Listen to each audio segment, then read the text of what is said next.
দেখুন, শুভেন্দু অধিকারীকে টানা আধ ঘন্টা গীতা না দেখে পড়তে বলবেন। উনি যদি এত হিন্দু হন, পড়তে বলুন।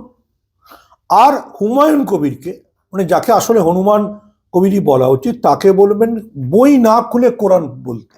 কোরআনের 20টা আয়াত উনি বলুন, আমি মেনে নেব উনি সাচ্চা মুসলমান।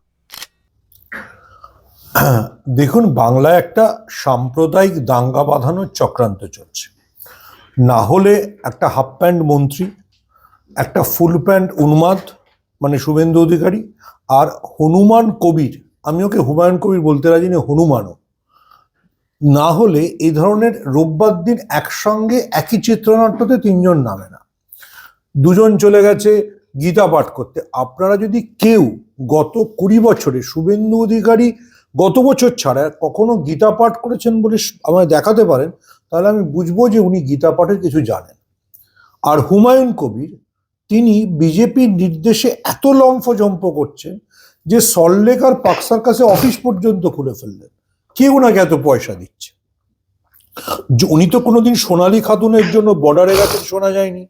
উনি মুসলমানদের জন্য আজ অব্দি হনুমান কবির কোনো কাজ করেছেন যদি আমাকে কেউ দেখাতে পারে, তাহলে আমি বুঝবো। 92-এর বাবরির সময় উনি ছিলেন না। উনি যখন অধীর চৌধুরীর সঙ্গে ব্যবসা করতেন তখনও ছিলেন না। যখন তৃণমূলে এসে মন্ত্রী হলেন তখনও মুসলমানদের জন্য কিছু করেননি।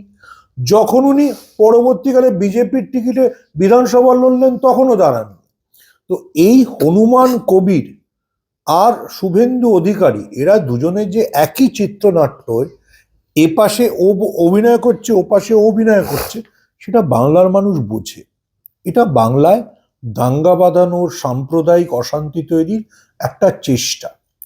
আমাদের আবেদন থাকবে যে বাংলার মানুষ যেন এই মেরুকরণের রাজনীতিতে পা না দেন, এদের লম্ফঝম্পতে প্রভাবিত না হন, এবং আইন এবং প্রশাসন যেন নিজের মতো করে কঠোর ব্যবস্থা নেয়।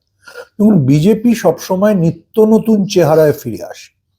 কখনো তারা ইডির ছদ্মবেশে ফিরে আসে, কখনো তারা ইলেকশন কমিশনের ছদ্মবেশে ফিরে আসে। যেহেতু নির্বাচন এসে যাচ্ছে, এখন অনেক ছদ্মবেশ। আপনি কোনোদিন করোনার সময়ও শুনেছিলেন যে বিজেপির এত উৎসাহ ছিল যে সবার বাড়ি বাড়ি যাবে? এখন নাকি মানে আইএএস অফিসাররা বাড়ি বাড়ি যাবে। যারা ইন্ডিগোর বিমান সমস্যা সামলাতে পারে না, যেখানে যার রাহুল ভাটিয়ার বাড়ি গেলে সমস্যাটা সমাধান হয়ে যেত, ওকে যদি ঘাট ধরে অ্যারেস্ট করতো তাহলে বিমান যাত্রীরা বেঁচে যেত, তার বাড়ি যেতে পারে না, যাচ্ছে তপসিয়ার বাড়ি।